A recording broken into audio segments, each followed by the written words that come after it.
लोके संसारदर्गं विषमं तरन्ति संसारदर्गं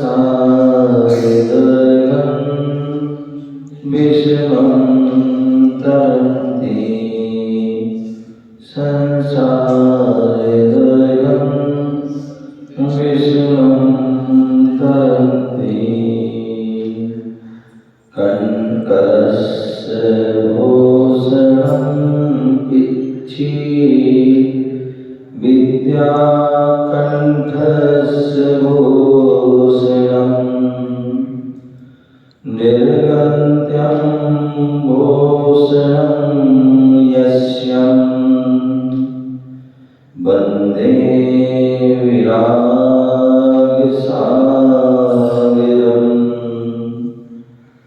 वन्दे विरागसागरम्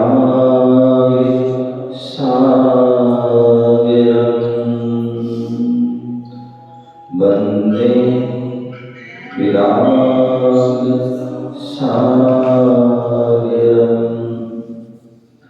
बोले अनंतानंद सिद्ध परदेशी भगवान की बोले आदि प्रभु आदि ब्रह्मा आदिनाथ भगवान की बोले चिंतामणि पार्श्वनाथ भगवान की शांतिनाथ भगवान की शासनाई भगवान महावीर स्वामी की परम पूज्य आचार्य भगवान गुरुदेव विराट सागर जी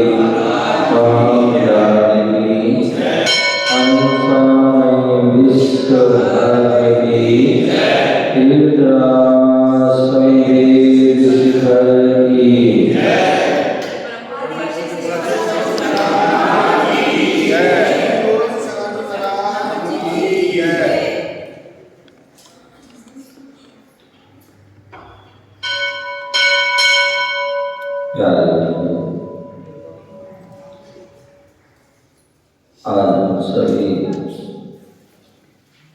पुनः भारत की राजधानी दिल्ली रोहिणी सेक्टर 7 शांतिनाथ जिलालय में बैठे हुए हैं। जो भगवान की वाणी थी उस वाणी का हम रसपान कर रहे हैं। आज एक बात प्रारंभ करते हैं और एक बात आपसे प्रारंभ करते हैं।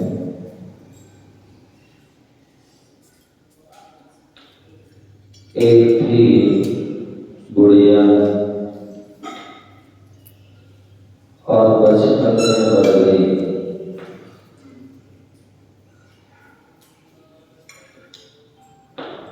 एक थी गुड़िया और बचपन में मर गई।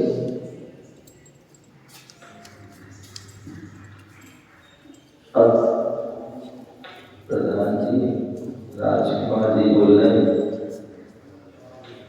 बोले महाराज जी क्या बोल रहे हैं? बोले आगे क्या बोल रहे हैं मेरी समझ में नहीं आई। बोले एक थी गुड़िया बचपन में मर गई। बोले गुड़िया थी और बचपन में कैसे मर गई? ये तो दोनों विपरीत बात हो गई। कहाँ बचपन और कहाँ गुड़िया? ये दोनों कथन कैसे हो सकते? अन्य कहीं पर कथन हो सकते हो या ना हो सकते, लेकिन जैन धर्म में ये सब संभव है। जैन धर्म में संभव है। कल दोपहर में स्वाध्याय चल रहा था नियम सार ग्रंथ का, और उसमें लोग बैठे हुए थे और उसमें सेक्टर 8 की महिला मंडल की प्रधान आदि भी बैठी हुई थी, बोगला आदि की भी बैठी थी, आदि भी बैठी थी, आदि आदि सब बैठे। तो वहाँ पर जो है सप्तभंगी का वर्णन चल रहा था कि जैन धर्म में सप्तभंगी होते हैं, 7 भंगों के माध्यम से कथन होता है और उसको ही श्राद्धवाद कहते हैं। क्या कहते हैं? उसको ही श्राद्धवाद, शास्त्री, शास्त्री, शास्त्रवक्ता, शास्त्रवक्ता आदि आदि।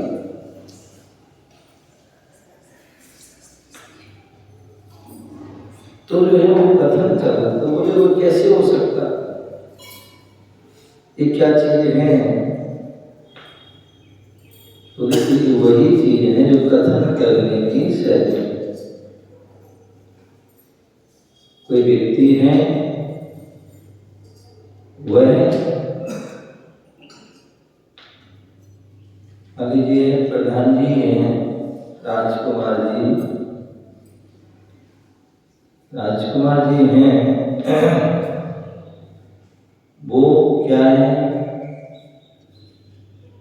किसी के पुत्र हैं, किसी के पुत्र हैं। अब कोई कहे कि क्या वो पुत्र ही हैं, पुत्री हैं, तो ऐसा नहीं। वह अपेक्षा से पुत्र भी हैं, अपेक्षा से पिता भी हैं, अपेक्षा से प्रधान जी भी हैं और पति भी हैं, आदि आदि बहुत सारे जो है रिश्ते बन जाते हैं। वास्तविकता में ये कुछ भी नहीं, क्योंकि जीव के कुछ नहीं होते, ये सब पर्याय के होते हैं।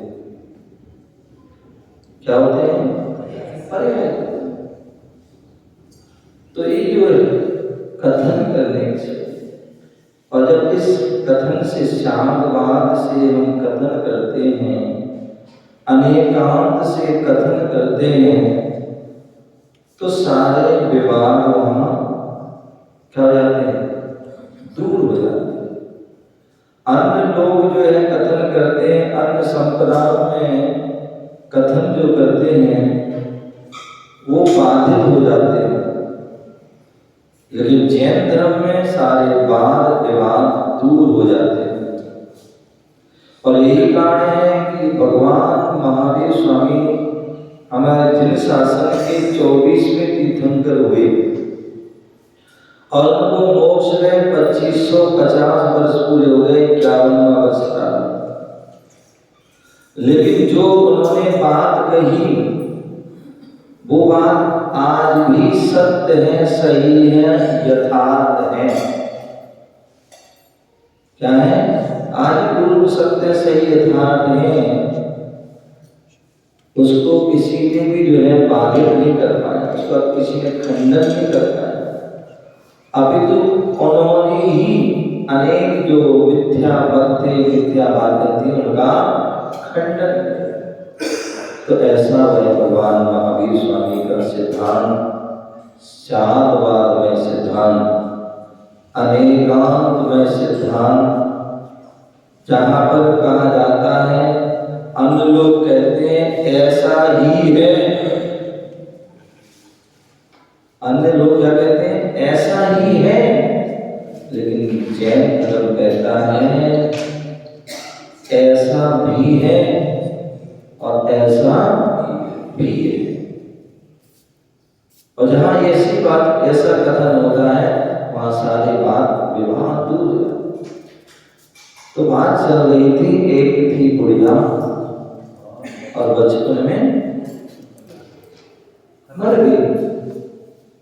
हाँ बचपन में।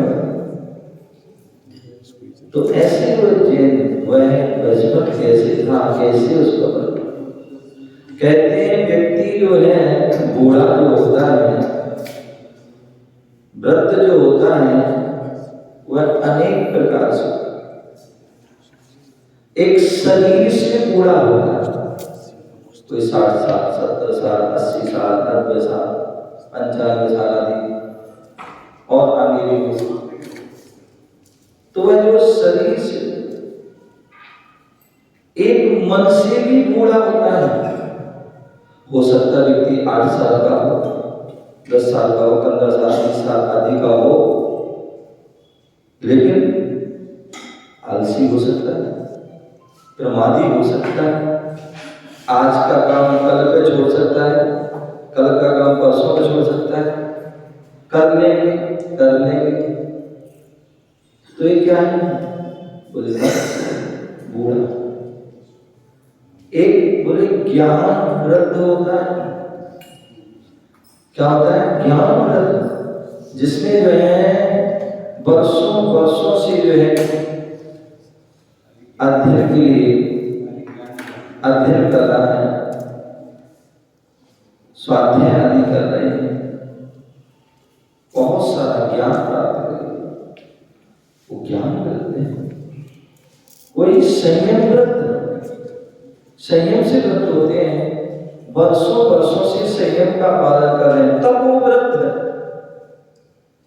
बहुत तपस्या कर रहे हैं। तो ऐसे व्रत भी है और भी हो सकते हैं। और शास्त्र कहते हैं, आगम कहते हैं कि हमें वृद्धों की संगति करना चाहिए, चाहे वो महिला हो, चाहे पुरुष हो, चाहे वो श्रावक हो, चाहे वो साधु भी हो, वृद्धों की संगति। क्यों? क्योंकि वृद्धों कहते हैं, वृद्ध जो व्यक्ति होता है उसकी जो है एक झुर्रियों में हजारों अनुभव होते हैं। कहते हैं कि वह चलता फिरता विश्वविद्यालय है। वृद्ध व्यक्ति चलता फिरता विश्वविद्यालय, जो वृद्धों की संगति करता है, मूलाचार आदि वृद्ध कहते हैं, उसका जीवन सुरक्षित कभी किसी प्रकार की कोई परेशानी आएगी तो वृद्ध होंगे, वो अपने अनुभव से उसको दूर कर सकते। तो वृद्धों का होना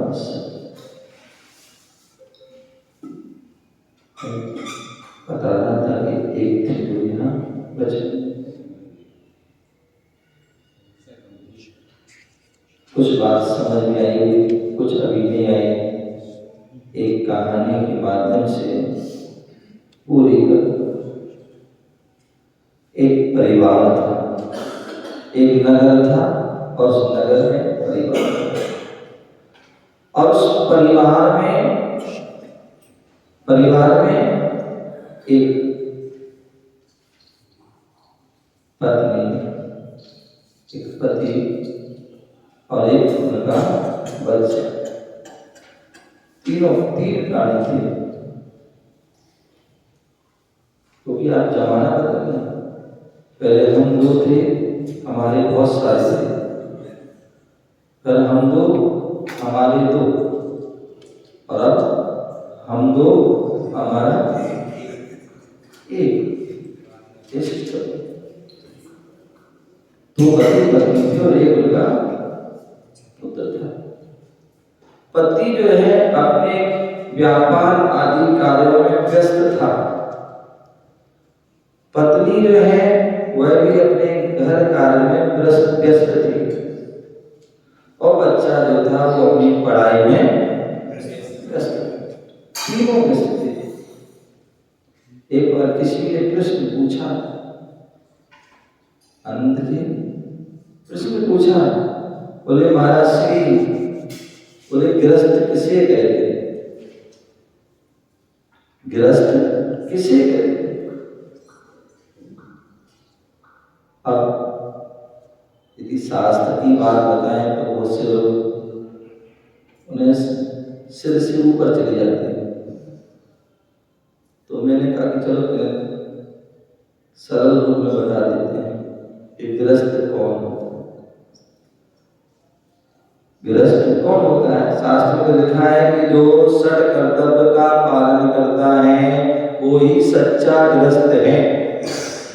देव पूजा, गुरुवास्ती, स्वाध्याय, संयम, तप, काम, षट कर्तव्य। अब वो देखा, वो परिभाषा देखा है तो एक भी गृहस्थ नहीं मिलेगा। गिने चुने एकाध हो सकता है, 100 में एकाध दो मिल जाए, और दूसरी परिभाषा सभी मिलेंगे। बोले गृहस्थ क्या हो? बोले जो अस्त व्यस्त तनाव ग्रस्त हो वो ही वास्तविकता में वो आज वो सब है तो अस्त व्यस्त तनाव ग्रस्त है वो ही वास्तव में ग्रस्त है। वैसा तो वह व्यक्ति भी ग्रस्त था। दूसरी परिभाषा अस्तता व्यस्तता तनाव, आज हम सभी भी अस्त व्यस्त हो गए। अन्यथा जो हमारा टाइम टेबल था वो चेंज हो गया। वो अलग है जो देव मंदिर में बैठे हैं, लव उनका तो फिर ठीक चल रहा है। अन्यथा जो मंदिर से बाहर है उनका सब बिगड़ा हुआ है। ना समय से उठते हैं, ना ही समय से सोते हैं, ना ही खान पीन कोई व्यवस्था। तो वह परिवार का गृहस्थ वो ऐसे था। फिर भी समय निकला और निकलते भी समय निकला, ऐसा हुआ कि वह बच्चा जो था बड़ा हो गया। क्या हो गया? वो बच्चा बड़ा हो गया और बढ़कर जो है अपने पैर पर खड़ा भी हो गया। और उसकी भी हमारी परिभाषा चेंज हो गई। पहले बच्चा क्या होता है?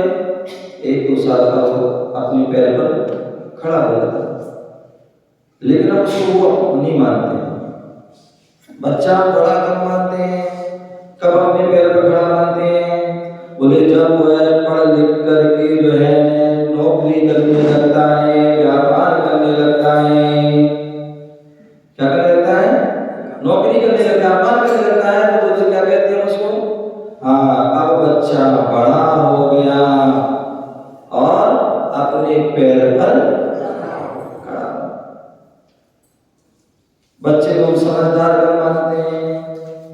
जब छोटा बच्चा था वो सत्य बोलता था, सही बोलता, यथार्थ बोलता। बोले बच्चा क्या है? क्या है? ना समझ है। और जब बच्चा बड़ा हो जाता है, झूठ बोलने लगता है, छल कपट करने लगता है, माया चाली करने, सारे पाप करने लगता है, तो क्या बोलते हैं? अब बच्चा समझदार। हमारी डेफिनेशन बड़ी भाषा है। तो उस बच्चा बड़ा हो गया था, अपने पैर पर खड़ा। और जब बच्चा पैर पर खड़ा हो जाता है या बच्ची पैर पर खड़ी हो जाती है, तब माता पिता को क्या होती है? चिंता हो जाती है। तो आज की तो बड़ी विकट समस्या है। कितने सारे जो है बच्चों के माता पिता या बच्चों के माता पिता चक्कर लगाते रहते हैं और वो महाराज कोई रिश्ता हो जाता है। अब कल ही कोई आ गए तो बड़ा रिश्ता होता है। महाराज वो परिवार कैसा है? अब बताइए महाराज क्या रिश्ता? महाराज ने स्वयं रिश्ता नहीं बनाया है। जो रिश्ता थे वो भी छोड़ दिया है। अब तो रिश्ते की बात है, ठीक है कोई बात नहीं। यहाँ वहाँ भटकते तो उनसे गुरुओं का आशीर्वाद ही मिल जाए तो उनसे सब कुछ अच्छा हो जाता है। तो बच्चा बड़ा हो गया, अपने पैर पर खड़ा हो गया, माता पिता को चिंता किसकी शादी करना है। कई बार ऐसा होता है, कल भी कहा था, किसी का भाग अच्छा होता है तो जल्दी काम हो जाता है। एक बार में हो जाता है। और किसी का भाग अच्छा नहीं था, लगाते रहो चक्कर, बरसों निकल जाते हैं। और बरसों का किसी के तो जीवन ही निकल जाता है, फिर भी कुछ नहीं होता। तो उसके माता पिता ने प्रयास किया और एक बार में ही रिश्ता मिल गया, अच्छी लड़की मिल गई और शादी हो गई। और शादी होने के बाद घर में क्या गई, क्या क्या गई बोलो, कैलाश जी हैं? ये बोले बहू, अरे बोले बहू रानी, बिल्कुल सही बोले। बोले शादी होने के बाद एक कहीं तो बहू आती है और कहीं बहू रानी आती है। जहां आप पैसे देखोगे, क्या जहां पर आप पैसे देखोगे वहां पर बहू नहीं आएगी, वहां पर बहू रानी आएगी। और जहां आप लड़की को देखोगे, उसके गुणों को देखोगे, तो वहां पर बहू आएगी। जैसे हमारी बैठी बहू है जयपुर वाली, तो एक बहू होती है, बहू वह होती है जो संस्कार से सहित हो।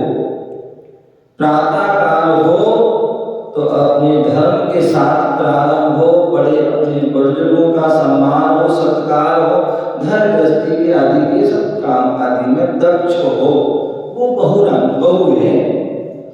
और जो आते ही सास को क्या कर दे, नौकरानी बना दे, वो बहू रानी।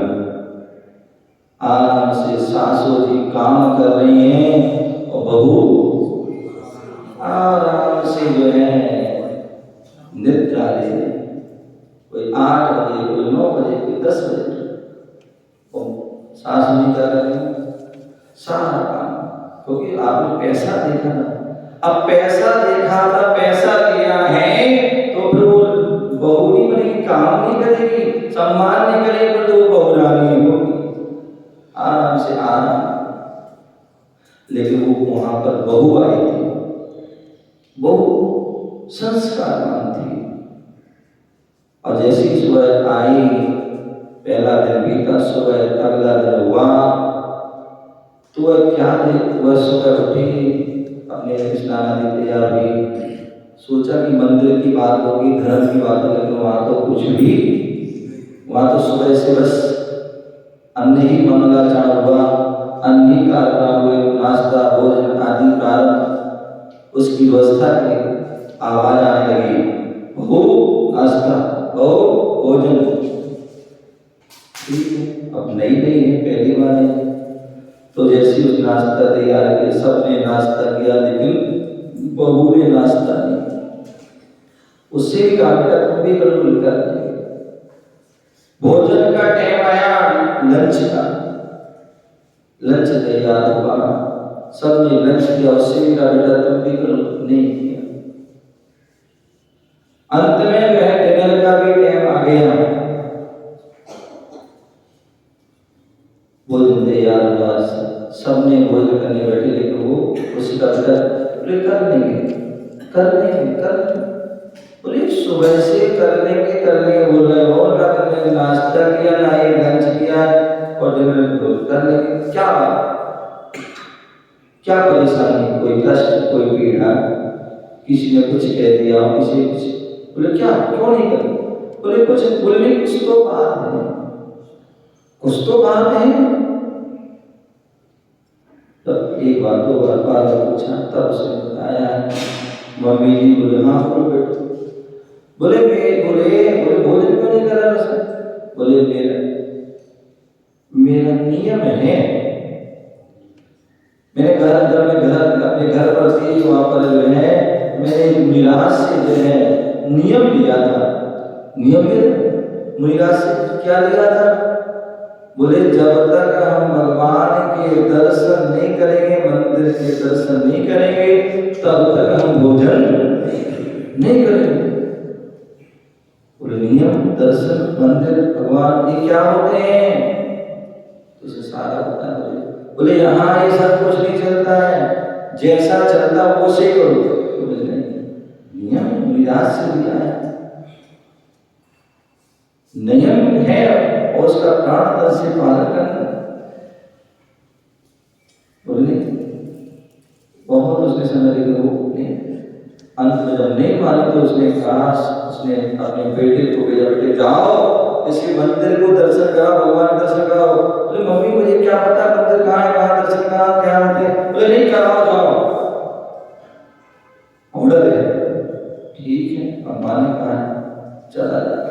ढूंढते ढूंढते ढूंढते ढूंढते जैन मंदिर पहुंच जाता है और जैसे मंदिर पहुंचता है उससे कहता है जाओ दर्शन करो। बोले आप भी चलो, बस तुम अपना काम हम अपना काम। ठीक, कुछ बोले जल्दी आना, मुझे और भी काम। ठीक है, वो जाती है मंदिर जाती है, दर्शन करती है अपने और तुरंत वापस आ जाती है और घर पहुंचती है, भोजन आदि करते हैं। अब प्रतिदिन का रूटीन हो गया कि वो मंदिर जाए और सुबह सारे भोजन आदि करते करते जो समय निकला और लगभग 1 साल हो गया। अब जैसे 1 साल हुआ तो उसकी शादी की सालगिरह आ गई। क्या गई? क्या बोलते हैं? एनिवर्सरी है। तो बोले सुबह सोचा, बोले हैप्पी एनिवर्सरी। बोले जो है आज पता है तुम्हें क्या है? बोले क्या है? इनमें याद है कभी, बताओ क्या? बोले आज हमारी बोले शादी की सालगिरह है, हैप्पी एनिवर्सरी है। बोले बताओ तुम्हें क्या चाहिए? फर्स्ट एनिवर्सरी है, शुरू में क्रेज रहता है कि चलो पार्टी होना चाहिए, ये होना चाहिए, मिलना गिफ्ट होना चाहिए। उसने पूछा बोले कहाँ चलना है, क्या करना है, क्या गिफ्ट चाहिए? बोले कुछ नहीं, कहीं नहीं जाना है, कुछ नहीं। बोले नहीं बताओ क्या करना है, क्या करना है, कहाँ जाना है? मैं आजकल तो पहले से ही वो बन जाती है कि हमें जो है कहाँ घूमने जाना है और क्या गिफ्ट लेना है, पहले से लिस्ट सारी बन जाती है। उसमें कुछ नहीं, ना कुछ चाहिए ना कुछ नहीं, बताओ कहाँ जाना है और क्या चाहिए। जब 12 बार उसने कहा तो बोले ठीक है, यदि आप ले जाना चाहते बोले हाँ ले जाना, बोले देना चाहते बोले हाँ, बोले क्या बताओ? बोले आप बस इतनी इच्छा है मेरी कि मुझे मंदिर ले चलो, तुम भी मंदिर चलो, बस यही चाहिए और कहीं नहीं जाना और कहीं कुछ नहीं चाहिए। बस हाँ बस। बोले मंदिर? बोले हाँ मंदिर ले चलो, आप भी चलो हम भी चलो, और कुछ ठीक है। अब वैसे तो पता तो बोले मुझे कुछ नहीं पता। बोले चलो साथ में बता दे। साथ में गया, बता दे कैसे मंदिर जाना है, ऐसे प्रवेश करो, ऐसे दर्शन करना, सारी बात उसने सारा किया और करने का उसे अच्छा लगा, भगवान दर्शन करने अच्छा लगा। अब अच्छा लगा तो बोले वाह आज अच्छा आनंद आया। बोले अब हम बोले डेली आएंगे। अब तो खुश के पति देव डेली आएंगे, अन्यथा बहुत से लोग शिकायत बोलो पूछो भाई क्यों नहीं आए?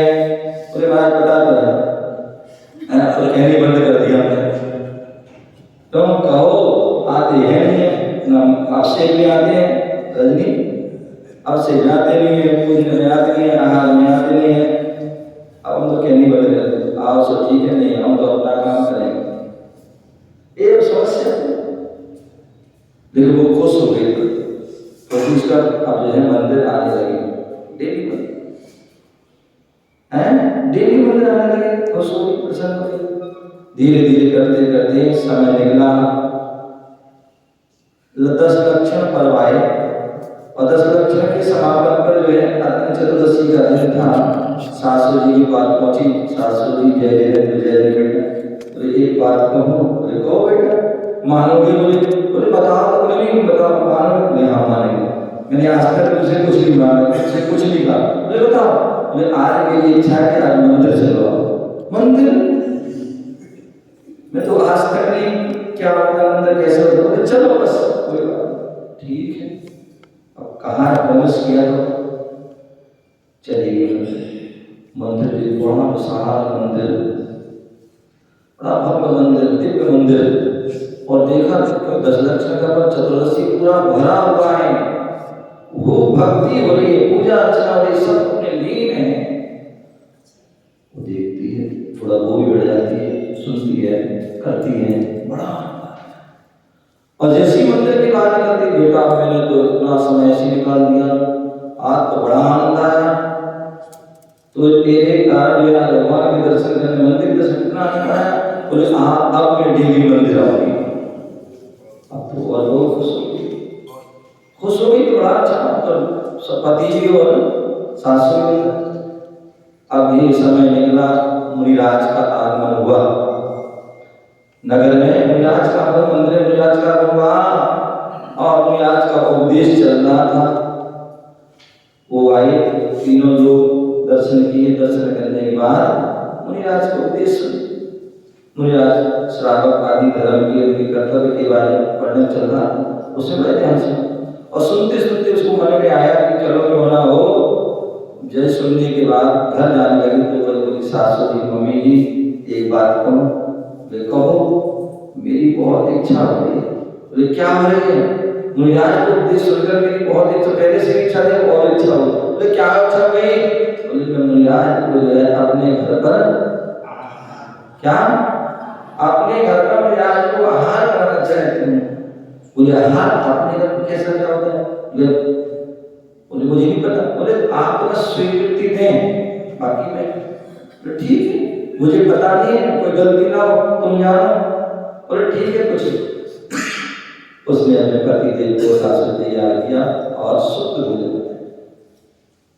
और जैसी शुद्ध भोजन खाया भगवान खड़े हो जाती है, तो विधि लेके आते हैं, अभी जो आहार से निकलते हैं और विधि मिल जाती है। मुनिराज का पड़गान हो जाता है, नवदा भक्ति करती है वो, और नवदा भक्ति निरंतर आहार भी हो जाता है। अब और खुश है, मुनिराज आहार करने के बाद जंगल की ओर चले जाते हैं। लेकिन जैसे ही मंदिर मुनिराज आहार होते हैं, जंगल की ओर जाए तो बहु प्रश्न पूछते मुनिराज से। बोले इतनी जल्दी कैसे, इतनी जल्दी कैसे? मुनिराज ने जवाब दिया, वहां बगल के कमरे में ससुर जी लेटे हुए थे, सब पता था मैं। मुनिराज आए हैं, पड़गान हो गया, आहार हो गया, और जा भी रहे, सुन रहे, लेकिन फिर भी आए नहीं। लेकिन जैसी उस बहू ने कहा इतनी जल्दी कैसे, बड़ा उस समय किसी को भी कुछ नहीं आता। मुनिराज से ऐसी बात है, अरे मुनिराज है, कभी भी आ सकते हैं, कभी जा सकते हैं, ये क्या? उससे मुनिराज ने उससे पूछा, बेटा तेरा जन्म कब हुआ? बोले लगभग 6 साल। अब तो सेठ जी उठकर बैठ गए और गुस्सा आ गया, कैसी बहू, 20-21 साल 22 साल की है, और बोले 5 साल 6 साल। बोले तेरे जो है पति का जन्म कब हुआ? बोले लगभग 1.5 साल। बोले सासू जी का? बोले 6 महीने। और बोले ससुर जी का? अब चले गए, और वो गुस्से में लाल पीले होकर बाहर आ गए, और बहू पर बुरे बरस पड़े। बोले तो मेरी नाक कटवा दी, तो क्या मूर्ख है, ये है, वो है, आदि आदि बहुत कुछ सुना। बोले क्या हो गया? बोले क्या हो गया? जैसे किसी कोई प्रश्न पूछा ऐसे जवाब दिए जाते हैं, बहुत सुना है। अंत बोले चलो महाराज जी के पास चलो, क्षमा मांगो। बोले मेरे साथ, बोले नहीं ठीक चलो। अब सेठ जी आगे आगे जा रहे हो, पीछे पीछे बहू जाती हैं, और क्या होता है धीरे धीरे पूछते पहुंच जाते हैं मुनिराज के पास। सेठ जी बोलते महाराज जी मेरी बहू को क्षमा कर दो, गलती हो गई, उसको पता नहीं था, उसे ऐसे प्रश्न किए, ऐसे जवाब दिए। मुनिराज सेठ जी को देखते हैं, बोले आप कौन? बोले उनके ससुर हैं। बोले मेरी बहू ज्ञानी है, उसने ऐसे क्षमा। बोले सेठ जी ज्ञान आपको नहीं, उसको बहुत ज्ञान है। बोले वो बहुत ज्ञान है, वो तो अध्यात्म, वो तो शास्त्र का सबको ज्ञान है, बोले महाराज जी कैसी बात? बोले बोले आपसे पूछे इतनी जल्दी कैसे? बोले उसने सही पूछा। उसने देखा कि मुनिराज की छोटी छोटी सी उम्र है, अल्पायु है, मतलब छोटी सी उम्र है, मैं ज्यादा भी बढ़िया नहीं हूँ। मुनिराज को वैराग हो गया, दीक्षा लेती हूँ तपस्या। तो उसने पूछा इतनी जल्दी कैसे? तो मैंने कहा था समय का कोई भरोसा नहीं, कब क्या हो जाए इसकी संज्ञान। बोले आपने उससे पूछा तुम्हारी उम्र कितनी है? वो बोली महाराज 5-6 साल। बोले आप बताओ क्या किसी 5-6 साल में है? बोले जो है उस बहू ने सही बताया था, मैंने इस शरीर की उम्र नहीं पूछी थी, मैंने इसका जो शरीर का जो जन्म हुआ वो नहीं पूछा था। अभी तो मैंने पूछा था कि तेरा जन्म हुआ, मतलब कहते हैं द्वि जन्मा, 2 प्रकार के जन्म होते हैं। एक जो है इस शरीर का जन्म होता है, एक धर्म का जन्म होता है। क्या होता है? धर्म का जन्म। तो इसका जब धर्म का जन्म, जब धर्म से जुड़ी तभी उसने आयु बताई थी। तो 15, 16, 17 साल तक कभी मंदिर नहीं गई, कभी कोई धर्म कार्य करने के। एक बार जैसी वो आ रही थी सामने कुमरा ले जाते हैं और वो देखते ही उनसे लगा हो जाता है, करते करते मंदिर जाते और उनको उपदेश सुनती और उनको उपदेश सुन करके उस दिन उसने नियम किया था कि अब मंदिर डेली आएंगे। तो उस दिन उसका जो जन्म हुआ था वो जन्म उसने बताया कि हमारे 5 या 6 साल। अच्छा बोले पति का, बोले हमारा बच्चा 25 साल का, बोले 1 साल। बोले हाँ हमारा बेटा कब मंदिर गया कब क्या? लेकिन जैसी बहू आई उसने प्रयास किया 1-1.5 साल से आया। बोले सासू जी 6 महीने। बोले हाँ बताओ। ऐसा जो है पत्नी जो है 60 साल की होने वाली है, कभी मंदिर नहीं, कभी कुछ नहीं किया, तो कहाँ जन्म हुआ? बोले हमारा जन्म नहीं। बोले हाँ बताइए आप कब मंदिर गए, कब आपने कोई धर्म का कुछ नहीं किया। यहाँ तक कि आपने आज तो अति कर दी कि आपके घर में महिलाएं आए, ना आपने प्रदान किया, ना प्रयास को दर्शन किया, ना बंधन किया, ना आहार दिया, कुछ भी नहीं किया। आराम से तो समझ में आई तो सही कह रहे हैं। बोले मुझे क्षमा कर दे। बोले मुझसे क्षमा क्यों मांगे? क्षमा मांगना बहू से मांगो। तुमने इतनी बातें से सुनाई, सुनाते सुनाते आए, बेटा मुझे माफ करो क्षमा। अरे पिताजी आप बड़े हैं, बुजुर्ग हैं। बोले नहीं गलती हुई मुझसे क्षमा, कोई बात गलती हुई क्षमा। ठीक, कोई क्षमा मांगने से कोई छोटा नहीं रहता और ना ही क्षमा देने से कोई छोटा। अभी तो साथ और वो सब चले गए और घर पहुंचे। अब बहू खुश थी। अब सेठ जी कहते गए, सोच गए कि अब मैं धर्म कार्य करूंगा, अपने धर्म ध्यान करूंगा, मंदिर आदि आऊंगा। अब बहू खुश। अब प्रतिदिन वो होने लगा सारा परिवार मंदिर, पूरा परिवार धार्मिक बन गया, धर्मात्मा बन गया।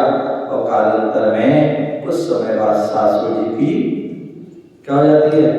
मृत्यु हो जाती थी। 6 महीने थे, 6 महीने और समझ लो तो क्या था 1-1.5 साल 2 साल में क्या होता है? बचपन ही होता है। तो एक थी गुड़िया बचपन में, मतलब शरीर से गुड़िया थी लेकिन धर्म में बचपन थी। ऐसे ही जो है हमें सोचना चाहिए, विचार करना चाहिए कि हम भी धर्म से जुड़े हुए हैं। कब जुड़े हैं? तो हमारी दुनिया जो है और जो धर्म में हमारे परिवार है, कोई बच्चे बच्चियां कोई नहीं जुड़ा है तो समझ लो उसका भी जन्म नहीं हुआ है। हम प्रयास करें कि उनका भी जन्म हो और वो भी धर्म से जुड़े, तो निश्चित ही हमारा घर भी धर्ममय हो जाएगा और हमारा जीवन श्रेष्ठ हो जाएगा, सुखमय हो जाएगा। इसी भावना जय महावीर।